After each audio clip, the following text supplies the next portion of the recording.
Programa Ponto a Ponto com doutora Gisele Bianchini. Oferecimento.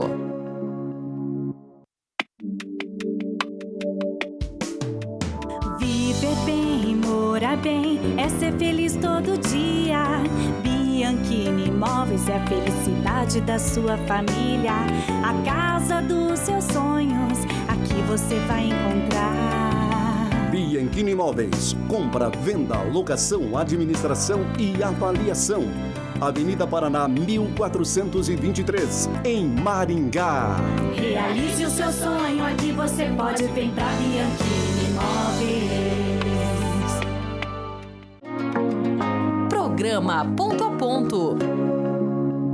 Olá, sejam muito bem-vindos a mais um programa. É uma satisfação estar com vocês aqui novamente. E hoje eu tenho um convidado muito especial, que é o ex-deputado federal Paulo Eduardo Martins. Ele estará conosco daqui a pouquinho após o intervalo. Programa Ponto a Ponto com doutora Gisele Bianchini. Oferecimento. Patriotas Conservadores Maringá. Os Patriotas Conservadores de Maringá é formado por pessoas que defendem a família brasileira, os princípios cristãos, a moral e os bons costumes. Somos patriotas e conservadores. Queremos o melhor para o nosso país, pois o futuro dos nossos filhos depende das nossas escolhas. Junte-se a nós. Nos sigam no Instagram, @Patriotas Conservadores de Maringá. Quer alcançar seus grandes sonhos? A Unicesumar vai junto. Quer liderar tendências ao invés de segui-las? A gente dá todo o apoio. Participar de decisões importantes? Aqui você vive experiências do mercado de trabalho. Seja qual for o seu propósito, na Unicesumar você encontra tudo o que precisa para transformar os desafios em grandes conquistas. Aonde você quer chegar? Vai com a Unicesumar. Programa Ponto a Ponto. Seja muito bem-vindo, Paulo, ao programa. É uma alegria que você ter aceito o nosso convite de participar aqui do programa Ponto a Ponto. Os maringaenses têm muito apreço pela sua pessoa, admiram muito o seu trabalho. Muito obrigada por ter aceito o convite. Gisele, um prazer para mim estar com vocês. Eu tenho muito carinho por Maringá, é uma cidade maravilhosa, um povo muito trabalhador que sempre votou em mim nas vezes em que eu fui candidato e sempre procurei retribuir esse trabalho, esse respeito da melhor forma possível. Então, é um prazer falar com vocês aí, com todos os patriotas de Maringá. Muito obrigada, Paulo. Paulo, fala um pouquinho da sua trajetória. Você é jornalista, foi deputado federal por 2 mandatos, fez um excelente trabalho. Fala para nós como foi essa trajetória até você chegar, né, a ser eleito deputado federal. Olha, Gisele, eu fui para a política por acidente, né? Esse não era o meu objetivo. Como você falou, eu sou jornalista, trabalhei bastante tempo aí no Grupo Massa, na SBT, Jovem Pan, enfim. E naquela época ali, 2010, por aí, que eu começo a fazer comentários sobre política, economia e tal na televisão, eu tinha a pretensão de me tornar um jornalista cada vez maior, porque achava que era importante trazer para esse mundo uma visão de um liberal conservador sobre os fatos que ocorriam. Que nessa época não havia praticamente profissionais com esse tipo de visão na grande imprensa, tá? A internet estava começando, né? As redes sociais ainda tinham uma base muito menor, e o PT tinha um predomínio enorme naquele momento, né? O Lula chegou a ter, segundo as pesquisas aí que eu não acredito nelas, mas é o que tem, mais de 90% de aprovação. E eu estava ali nadando contra a corrente, como um cara que foi aluno do Olavo, tinha toda uma formação, né? E também já vendo de casa também com uma base, né? Que meu pai sempre me incentivou a ler autores liberais e conservadores, que não, nessa época tinha até poucos disponíveis no Brasil, assim, é difícil encontrar material. A gente trocava muito material pelo Orkut e tal, pessoal na comunidade do Olavo, enfim, eu passei a ocupar um espaço de mídia ali, o que chamou muita atenção, porque eu era praticamente uma voz dissonante ali de todo o resto, e o trabalho cresceu. Sim. Né? Só que quando o trabalho cresce, também a reação aparece. Né? E aí outros foram despertando, isso foi incomodando o governo da época, que passou a exercer o seu poder de influência ali, já que era o maior anunciante do mercado, né? E passou a constranger os veículos de comunicação. E aí eu percebi que eu estava com a minha trajetória profissional comprometida. E então, para poder fazer o que eu queria fazer, tinha que me candidatar, e me candidatei a deputado federal exatamente porque a pauta que mais me moveu naquele momento era preservar a liberdade de expressão. Sim. Estou falando de 2014. Olha só. Nós estamos em 24, 2014. E eu não achava que as pessoas estavam entendendo aquilo. Então, por isso que eu não fui candidato a deputado estadual, essas coisas que me elegeria facilmente na época. Fui candidato a deputado federal porque a pauta era federal. Sim. Né? Acabei sendo bem votado, mas por conta de legenda eu não entrei direto, fui suplente e assumi o mandato depois. Né? Sim. E aí já era... Aí quando você inicia um trabalho assim, você passa a já nem ser mais dono da tua vida, né? Aí a missão tem que ser compartilhar, aí conciliar, na verdade, a missão política com a minha vocação de jornalista, profissão que eu amo, e depois me reelegi, e na última eleição acabei sendo candidato ao Senado, né, numa disputa muito dura, e fiz quase 30%, recebi quase 30% dos votos, né?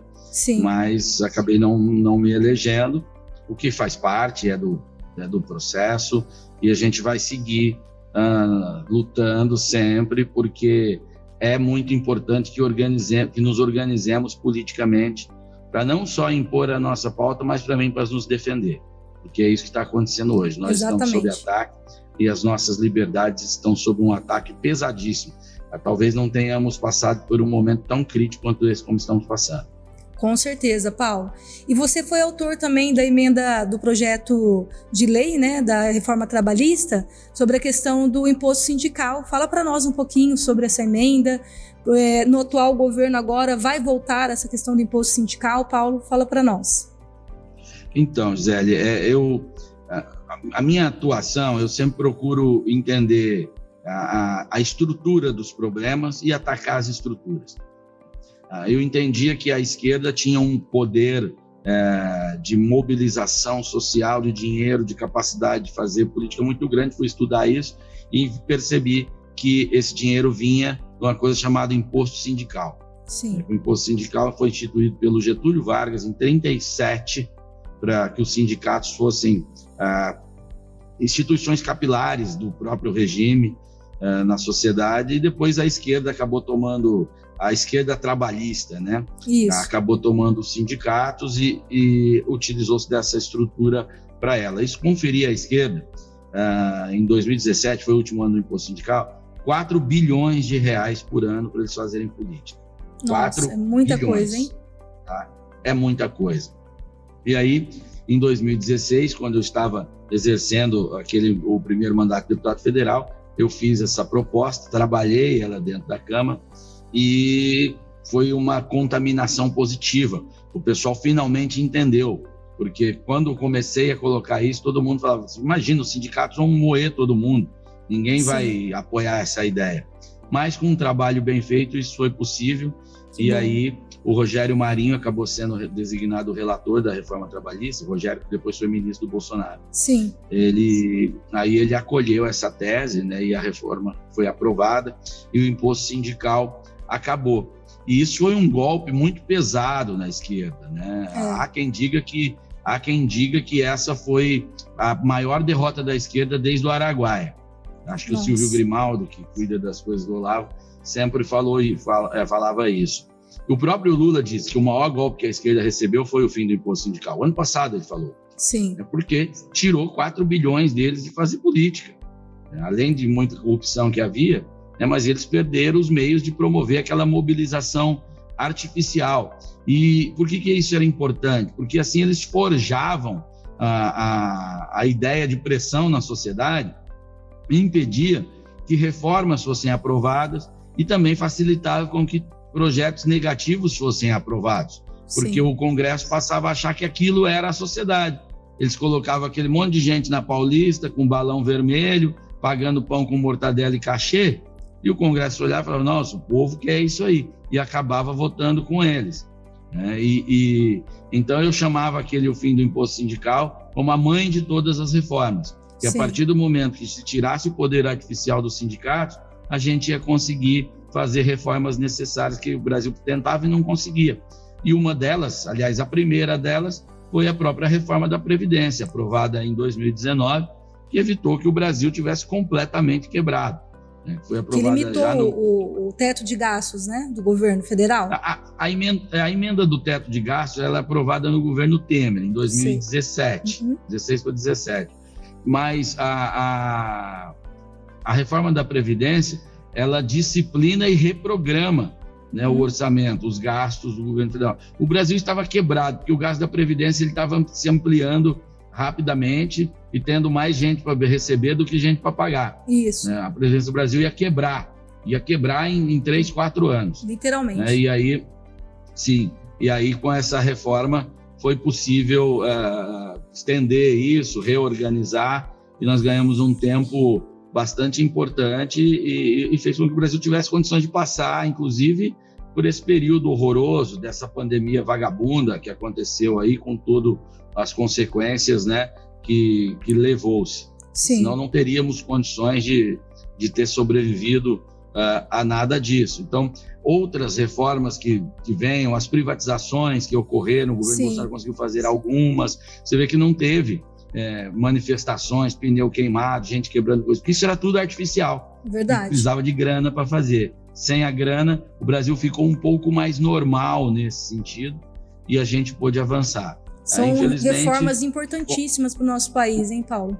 Muito, muito, muito. Então, eu tenho muito orgulho desse trabalho. Foi um trabalho que alterou as estruturas sociais e políticas que vieram a viabilizar grandes mudanças em seguida, que podem vir ainda. Agora, corre-se um risco muito grande da estrutura sindical voltar a ser fortalecida, tá? Que essa é uma obsessão deles, uma obsessão da esquerda. Eles tentam passar no Congresso, sabem que não conseguem. No meu mandato anterior, eu trabalhei muito para evitar que eles aprovassem de volta. Eles tentavam sempre, tá? E jogando com um peso político enorme. E aí, então, agora, como no Congresso eles não conseguem, eles estão tentando fazer via judiciário, né? O STF estabelecer. E o fez de certa forma. E você acha que vai voltar, então? É bem possível. É bem possível que volte. O objetivo deles é voltar. O STF decidiu que é constitucional que o sindicato aprove em assembleia a chamada contribuição assistencial. É quando o sindicato faz um acordo coletivo, ele vai lá naquela assembleia que só vai sindicalistas e fala, agora 15%, 10%, 5% do salário das pessoas tem que ir para o sindicato. E aí isso fica aprovado e vai ser abatido em folha. O STF disse que isso é constitucional. Um absurdo. É um absurdo. Tem sindicato, teve um sindicato em São Paulo, se eu não me engano, de São José dos Campos, ou de Sorocaba, não lembro exatamente a localidade, que chegou a aprovar 19% ou 15% de abatimento do salário das pessoas para o sindicato. Valor altíssimo. Altíssimo. Na Argentina está na desgraça que está, muito por conta da estrutura sindical, que lá é assim também. Aprova em assembleia e o sindicato morde 9%, 10% do dinheiro das pessoas. O peronismo, aí o sindicato tem aquela grana que... Por isso que eles ficam fazendo tanta manifestação, aquela coisa, não deixa acontecer nada lá, e o país é o que é hoje. Era o país que já foi dos mais ricos do mundo, é essa tragédia que é hoje. E está tendo muitas manifestações. Agora que o Milei assumiu, as manifestações tomaram conta. Sim, eu tive contato com o pessoal do Milei, inclusive, e fiz essa exposição para eles da importância de se atacar essa estrutura sindical. Eles entenderam e fizeram. Que o Congresso argentino não voltou ainda, mas o Milei colocou no pacote dele lá o fim das contribuições sindicais obrigatórias. Olha que bom. Eles estão no caminho certo. Isso tem que ser a primeira coisa a ser feita. tira esse poder do sindicato, aí é possível reformar. Do contrário, os sindicatos conseguem desestabilizar a sociedade e manipular. Sim. E o Brasil corre esse risco. Voltando aqui ao nosso ponto, né? Sim, já foi estabelecida essa contribuição assistencial. Demora um pouco, porque tem os dias, tem os momentos, as assembleias e tal para restabelecer, mas estamos nesse caminho, esse caminho é ruim. É preciso uma reação contra isso. Com certeza. Paulo, tanto na TV, na Rede Massa, como no Congresso Nacional, você foi uma voz, né, conservadora, lutando pelas pautas conservadoras. Fala um pouquinho para nós sobre a sua luta lá no Congresso. A gente tem que ir para o Congresso e lutar pelo que acredita, né? Essa é parte da minha formação, a defesa da vida, a defesa da liberdade das pessoas, a defesa da unidade familiar, que entendo que isso é estruturante para a nossa sociedade, sim, como grupo, como força, inclusive, transcendental historicamente. Então, sempre trabalhei para desarmar aquilo que atacava o que a gente já tem como estabelecido. Questão, por exemplo, de aborto, né, a defesa da vida. Sim. Eu tinha uma equipe que era focada só nesse ponto. Eles ficavam monitorando todos os dias projetos que eram protocolados que atentassem contra a vida. Qualquer projeto, em qualquer comissão. Sim. Então, eles geravam relatórios o tempo inteiro e, a partir desses relatórios, eu conseguia mobilizar deputados que estavam espalhados pelas respectivas comissões e atentá-los para que eles barrassem o progresso desses projetos que atentavam contra a vida e contra a família. Sabe? É um trabalho de suporte e é muito importante, porque o deputado está correndo ali, às vezes esse tema não é o foco dele, ele é um cara contra o aborto, mas o foco dele é outro, né? O que dá vida política para ele é outra coisa, e aí essas coisas passam batido. Com esse trabalho que a gente fazia, não deixava passar batido. A gente despertava o parlamentar para esse ponto a cada momento, e conseguimos barrar muita coisa lá. Tramitava na Câmara cerca de 2.000 projetos que atentavam contra a vida. Isso que é muito rápido, né? Eles tramitam na Câmara, se a pessoa o deputado não prestar atenção, acaba passando despercebido. Os assessores têm que ficar atentos, né, para não deixar aprovar esses projetos que prejudicam a família, prejudica toda uma sociedade. Acaba atropelado. A dinâmica do parlamento brasileiro é muito pesada.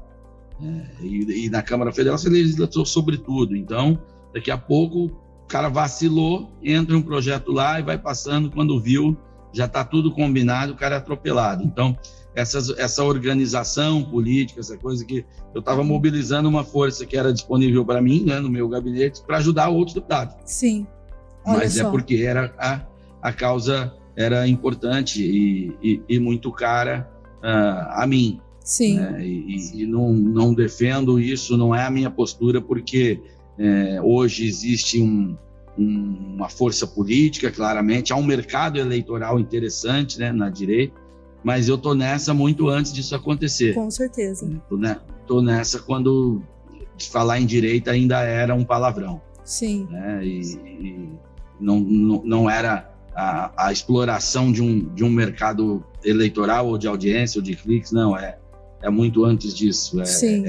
Estou nessa porque essa é a minha essência, e fico feliz disso ter acontecido e ter muito mais gente ajudando na nossa pauta, seja por vontade genuína ou até por algum interesse aí do cenário que se formou. Mas se tiver na nossa trincheira atirando contra o adversário, ajuda. E é bem-vindo. Com certeza, porque a gente vê uma agressão total, uma inversão total de valores, uma agressão à família tradicional. Então isso daí está evidente, né, nos dias de hoje. Nós precisamos de mais pessoas conservadoras que defendem a família, defendem os princípios e os valores cristãos. Estamos vendo a igreja também ser atacada, então nós precisamos de mais parlamentares que defendam, né, as nossas pautas, né, Paulo? Parlamentares, lideranças sociais em si. O parlamento ele é um reflexo da sociedade, sabe? Se você colocar só parlamentares lá, resolve as coisas? Não resolvem as coisas. O parlamento vai ser reflexo social de alguma forma, mais cedo ou mais tarde. Então, tão importante quanto um deputado é a gente ter uma pessoa no conselho tutelar, Exatamente. é ter gente dando aula na universidade, é ter gente na redação exercendo influência. Com certeza. Tá? Não sendo uma ilha de isolamento lá. É preciso ter pessoas conservadoras nas faculdades de Direito, especialmente. Sim. Principalmente. Essa é uma questão que me preocupa muito, porque as faculdades estão absolutamente tomadas, a formação está um horror, e o exemplo que vem se aplicando via Poder Judiciário é o pior possível. Nós estamos vendo todo um ordenamento ser desmontado, está se desmoronando, não há mais segurança jurídica no Brasil, e aí se você não tem as pessoas com inclusive a coragem, a capacidade intelectual e a coragem moral e intelectual para fazer esse enfrentamento, chamar a atenção, colocar a sua reputação em jogo, isso é muito importante, pessoa que venha crescer, ter credibilidade para ser ouvida. E você pode falar as coisas certas, mas se você não tiver essa credibilidade, reconhecimento social, você fala para ninguém. Exatamente. É por isso que é muito importante ter as pessoas de destaque e ocupando espaço para quando elas falarem, serem ouvidas, chamar a atenção. Tudo soma. E isso reflete lá na atividade legislativa lá na frente. Sim. Paulo, fala um pouquinho para nós sobre a liberdade de expressão no nosso país. Você acha que vai ser aprovada essa PL 2630? Qual que é a sua opinião? Essa é uma obsessão. A PL 2630 é uma aberração. Ela tem um claro objetivo. Eles querem destruir a liberdade de expressão nas redes sociais, né? Porque as redes sociais deram voz ao homem comum. Ele não passa. Antes você precisava passar por um filtro institucional da grande imprensa e tal, você enfrentava aquela cultura daqueles profissionais que já estavam lá trabalhando com chefe de redação, diretor e tal, para que você seja contratado. Então, já era uma dominação cultural muito consolidada. As redes sociais vieram e deram um microfone para cada um tem o seu jornal, cada um faz o que quer. Né? E isso revelou a sociedade com os seus valores reais e não os valores que as redações dos veículos de imprensa queriam vender que fosse. A mídia quer impor algo que, né, não é a sociedade. Então, não é a sociedade. Exatamente. E isso está se refletindo como força eleitoral. Então, eles têm que destruir essa estrutura que está nos viabilizando a ter meios de atingir o poder. Que está dando voz ao povo, né? Está dando voz ao povo. Então, vamos lá, vamos acabar com essa liberdade nas redes sociais. Eles querem inviabilizar as plataformas, na verdade, para voltar àquela velha estrutura, velha forma.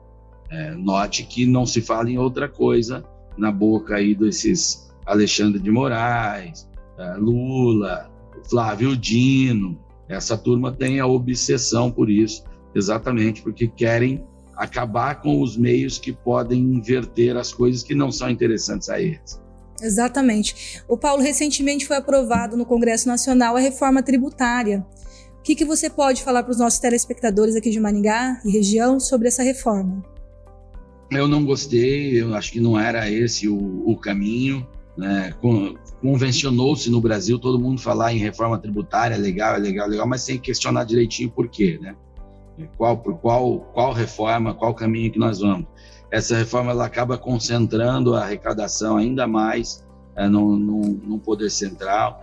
Estados e municípios acabam perdendo capacidade de legislar sobre a sua tributação. Isso coloca estados como o nosso, eu acho, em desvantagem, tá? Porque é justo que um governante venha a oferecer isenções de impostos se ele consegue ser competente, reduzir o custo do seu estado, da sua máquina e cobrar menos dos seus cidadãos. Tá? Então ele tem que ter essa capacidade de fazer isso. Eu acho que essa reforma tira um pouco disso, ela não deixa claro qual que é o limite tributário. Então eu não tenho nenhuma expectativa de que venha a reduzir a carga tributária. Acho que ela vai inclusive aumentar, e quando ela for colocada em prática, porque tem uma transição aí, a sociedade vai começar a entender quais são os problemas dela. Por enquanto, está todo mundo anestesiado. Exatamente. Ninguém gostava do sistema tributário brasileiro, mas era o que tinha e a gente foi aprendendo a lidar com ele. Então, e aí convencionou-se que tinha que mudar. Aí muda. As pessoas estão emburrecendo, né? No Brasil, eles emburreceram completamente. Né? É um comportamento, assim, um automatismo sem pensar muito sobre quais as consequências vão tomar e aí aprovar esse negócio. Eu estive com grandes empresários no final do ano passado e todos eles falavam, não, tem que aprovar. Eu falei, mas por que tem que aprovar? Aí comecei a mostrar os pontos, cara, não, é ruim, mas pelo menos simplifica. Eu falei, então vamos fazer uma DAS aí de 70% em cada um, você paga um boleto só e tá super simples, tá bom para você? Não dá. Então calma, não era por aí. Eu achei que não era o momento de votar, porque por mais que se discute reforma tributária há muito tempo, o Congresso não estava maduro para isso. É muito delicado. Tanto que foram votar na Câmara numa sexta-feira com votação online, convocado pelo senhor Arthur Lira. Tá? Isso não é certo numa medida dessa magnitude, né? Só por isso já mostra que o caminho não foi o melhor. Paulo, eu agradeço a sua participação. O nosso tempo aqui é curto, mas vamos combinar para você vir mais vezes. Aqui em Maringá o povo gosta muito de você e eu agradeço, né, você ter aceitado o nosso convite. Muito obrigada. Uma felicidade poder falar com vocês e quero mandar um abraço aí para todos os patriotas de Maringá, pessoal do grupo, agradecer a votação que eu recebi em Maringá, de todas as pessoas que me ajudaram voluntariamente e a todas as pessoas que estão lutando pela sua família, pelo nosso país. Continuem, não é fácil, a vitória ela virá, pode não ser diante dos nossos olhos, pode não ser até na nossa existência, mas nós temos a obrigação moral de seguir e lutar por ela, porque um país não se encerra no nosso ciclo de vida. Com certeza. São gerações e gerações. E são nas gerações futuras que a gente tem que pensar. Então, força a todos e fiquem com Deus e até a próxima. Amém, Paulo. Deus abençoe grandemente. Muito obrigada. Amém. Um abraço. Um abraço. E eu quero agradecer a você que nos acompanhou até este momento. Muito obrigada.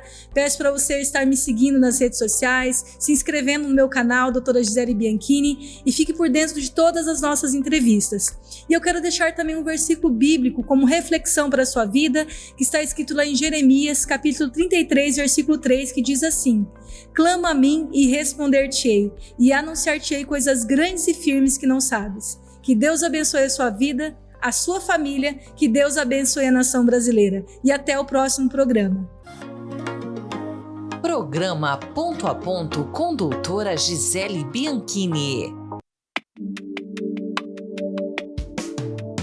Viver bem, morar bem, é ser feliz todo dia. Bianchini Imóveis é a felicidade da sua família. A casa dos seus sonhos, aqui você vai encontrar. Bianchini Imóveis. Compra, venda, locação, administração e avaliação. Avenida Paraná, 1423, em Maringá. Realize o seu sonho, aqui você pode vir pra Bianchini Imóveis. Programa Ponto a Ponto.